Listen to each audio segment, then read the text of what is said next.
1 Samuel 8. Israel asks for a king. When Samuel became old, he made his sons judges over Israel. The name of his firstborn son was Joel, and the name of his second Abijah. They were judges in Beersheba. Yet his sons did not walk in his ways, but turned aside after gain. They took bribes and perverted justice. Then all the elders of Israel gathered together and came to Samuel at Ramah and said to him, Behold, you are old, and your sons do not walk in your ways.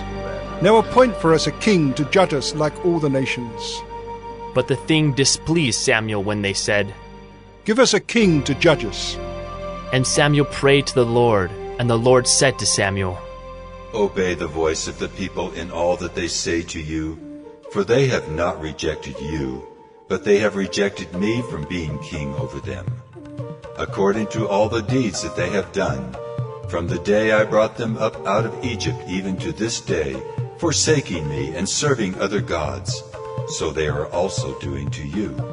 Now then obey their voice, only you shall solemnly warn them and show them the ways of the king who shall reign over them. So Samuel told all the words of the Lord to the people who were asking for a king from him. He said, These will be the ways of the king who will reign over you. He will take your sons and appoint them to his chariots and to be his horsemen and to run before his chariots.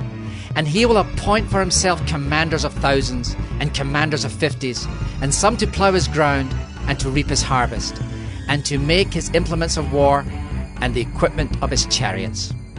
He will take your daughters to be perfumers and cooks and bakers.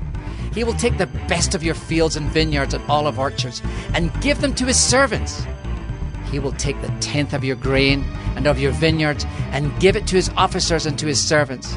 He will take your male servants and female servants and the best of your young men and your donkeys and put them to his work. He will take the tenth of your flocks, and you shall be his slaves. And in that day you will cry out because of your king, whom you have chosen for yourselves.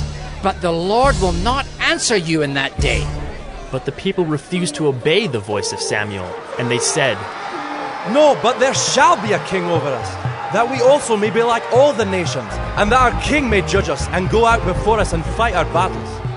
And when Samuel had heard all the words of the people, he repeated them in the ears of the Lord. And the Lord said to Samuel, Obey their voice and make them a king. Samuel then said to the men of Israel, Go, every man to his city.